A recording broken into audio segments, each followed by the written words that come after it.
Live from WFSB, Connecticut's first choice for news. This is Channel 3 Eyewitness News at 5:30.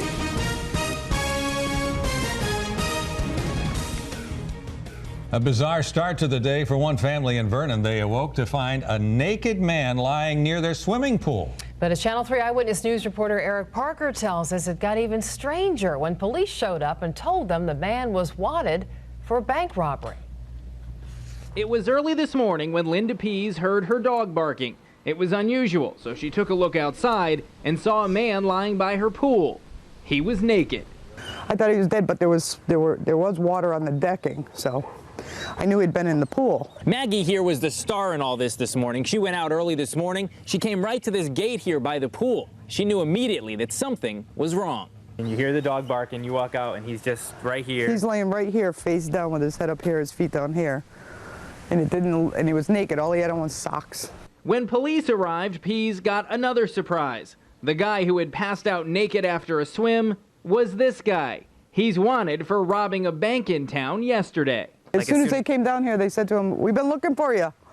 You know, and I said to one of the cops, "What do you mean you've been looking for me?" He goes, "Oh, he's the guy that robbed people's bank." Police found the man's clothes in the neighbor's yard, along with some used syringes. He was taken to the hospital where he's recovering and is expected to be charged tomorrow with the bank robbery. I have 3 kids here, and it was just scary. You know, you think, could he have come in? But with help from Maggie, everything worked out fine. In Vernon, Eric Parker, Channel 3 Eyewitness News. How important is recess at school? That's the question in Bozrah, where playtime has been canceled for the upper grades. Channel 3 Eyewitness News reporter Dan Kane went to Bozrah to see how students and parents feel about this. He's joining us now live in the newsroom. Dan? Well, it's mixed. Everybody would like a break now and then, but the superintendent in Bozrah would prefer that the kids in the upper grades spend more time in the classroom at the expense of the free time on the playground. The playground area was quiet at Fields Memorial today. Students in grades 5 through 8 who used to have 20 minutes in the school day to get outside and goof around or play ball, they were in the classroom concentrating on their studies. I think it's good. Why is that? It gives kids more time to study, do the studies. I don't really like it. Why is that? Because I think kids should be going outside every day to have some free time. What do you do in your free time? I either read or do leftover work. The elimination of recess was done in light of low scores on the state mastery test, but some feel that some physical activity can enhance learning. Where I think 7th and 8th graders is transitioning into high school, maybe that's okay. But I think 5th and 6th graders need a release. They need to get outside and play and work out things with themselves. The state requires a 20-minute lunch and some physical activity for kids K through 5, but the state doesn't specify what that physical activity should be. That's pretty much left up to the individual school districts. Apparently, there wasn't enough time in the school day to get everything done that they needed, so they had to make some cuts, and unfortunately, the recess was one of them. As it turns out, not many middle school students in the state do have recess, so Bozrah was something of an anomaly, but it's an anomaly no more. From the newsroom, Dan Kane, Channel 3 Eyewitness News. A convenience store in Plainfield is targeted by robbers twice in a single night. Pinpoint News Tracker takes you to the Sam's Food Mart on Main Street. Just before 11 last night, a clerk was able to chase off 2 men who tried to get behind the counter and get to the cash register. The clerk then fended off another would-be robber with a baseball bat. That was after midnight, when police say a man walked in with a gun. The man accused of pouring toxic chemicals in the whale tank at Mystic Aquarium will be back in court in November. 54-year-old Paul Watkins reportedly told police he did it to protect the whales from Agent Orange, the defoliant that was used during the Vietnam War to get rid of places for the enemy to hide. Watkins is a Vietnam veteran. None of the whales was harmed. Immigrants in New Haven are not going to be able to use those special ID cards to register to vote. This is according to Connecticut Attorney General Richard Blumenthal. The city began offering those cards back in July. We told you about that, offering them to all residents no matter what their immigration status is. The cards serve as a form of identification and can also be used as a debit card or library card. New information now on a plan to boost water costs in Durham. Customers of the Durham Center water system voted unanimously to approve a 25% rate hike. This vote means a rate increase for the 55 households around Main Street and for the people who live in 2 elderly housing complexes that use town water. The water system had been running at a $2,600 deficit. Truck traffic, a thing of the past in one South Windsor neighborhood. The town council voted this week to ban tractor trailers from taking Troy Road as a shortcut to a new warehouse planned on Rye Street. Any driver who violates that ordinance will be fined $99. An historic Hartford business is rebounding after being destroyed by fire. Capital Transmission on Newfield Avenue was gutted by a fierce blaze back in July. It burned for about 18 hours and destroyed the whole building. The Cordelico family, who owned the business, rebuilt it and reopened today. The business initially opened back in 1934. A Girl Scout leader is busted for stealing the identity of her own scouts. How she tricked parents and made off with big money.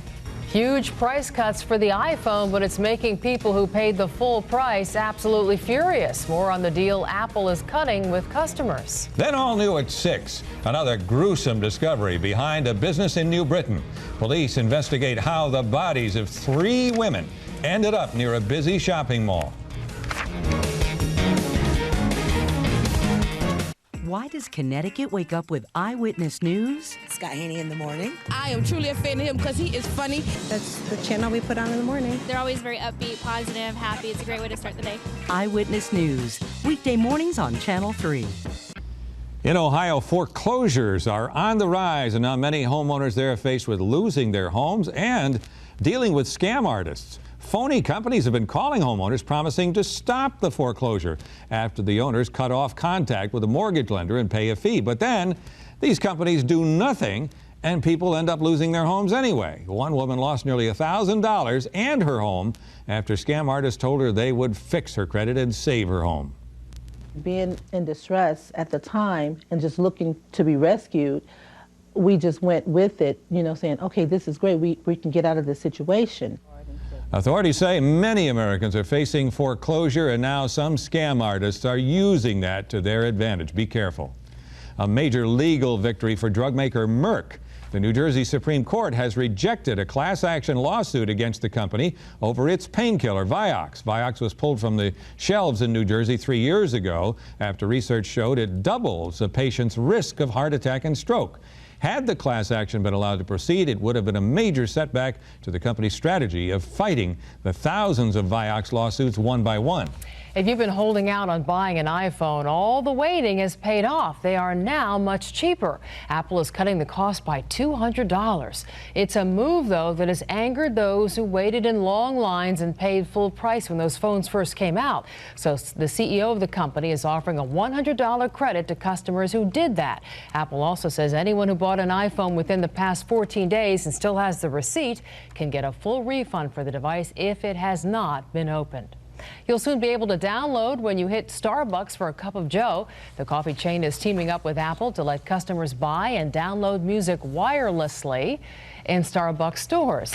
Once you walk into a Starbucks that has Wi-Fi access, your iPhone or laptop will automatically recognize the iTunes store. The plan rolls out October 2nd in New York and Seattle. Going out for dinner sometimes can turn into a hassle, especially for those who have health risks associated with food allergies. But there's a new tool, and there it is right there, taking some of the danger of dining out.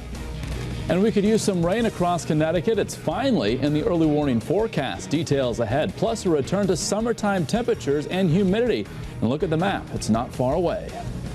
And now a look at the day on Wall Street. An up day all across the board. The Dow picked up 58 points, the Nasdaq up 8, and the S&P up 6.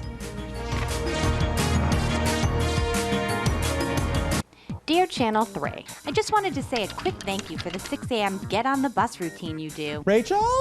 To get on the bus. What? Time to get on the bus. What? My son has to be outside by 6:05 to catch the bus. He's not exactly a morning person, so hearing it from someone else makes for a smoother morning. Keep up the good work. Time to get on the bus. Don't be late for the bus. Overnight news, weather, and traffic, plus a lot of fun. Only on Channel 3 Eyewitness News, weekday mornings at 5 and 6. Read the Record Journal for more local news, plus the early warning forecast. We have some breaking news into the Channel 3 Eyewitness Newsroom. Osama bin Laden plans on releasing a video addressing the American people on September 11th, of course, the anniversary of the bombings. That's Tuesday. This is coming from a terror monitoring group. The video will reportedly be released on the internet. Stay tuned for more information.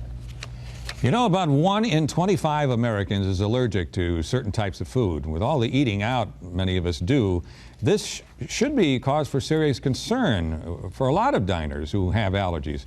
Well, now a host of new companies have popped up to help keep you safe, so the waiter can know what you're allergic to, and you can find out from the restaurant what they make there and what the ingredients are, so you'll be safe. Eyewitness News reporter Kara Sunderland has more about these allergy cards.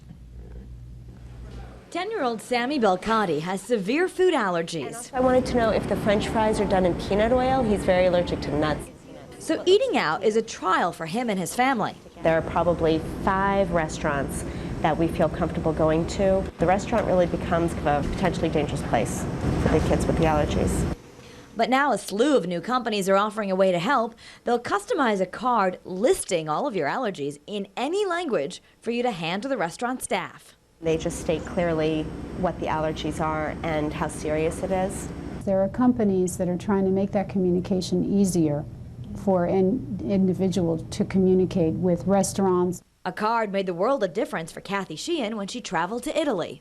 My server showed the cards to the chef, and he came back to the table saying, the chef said, you can't eat our pizza because it contains peanut oil. Sheehan says she used the cards every day, and they were taken very seriously by the waiters and waitresses. I can't emphasize enough how invaluable the cards were to my health and my peace of mind. But experts caution that allergy cards should only be the first step. The cards should not take the place of having a conversation and asking questions about ingredients. They should only be one tool, but not the whole tool.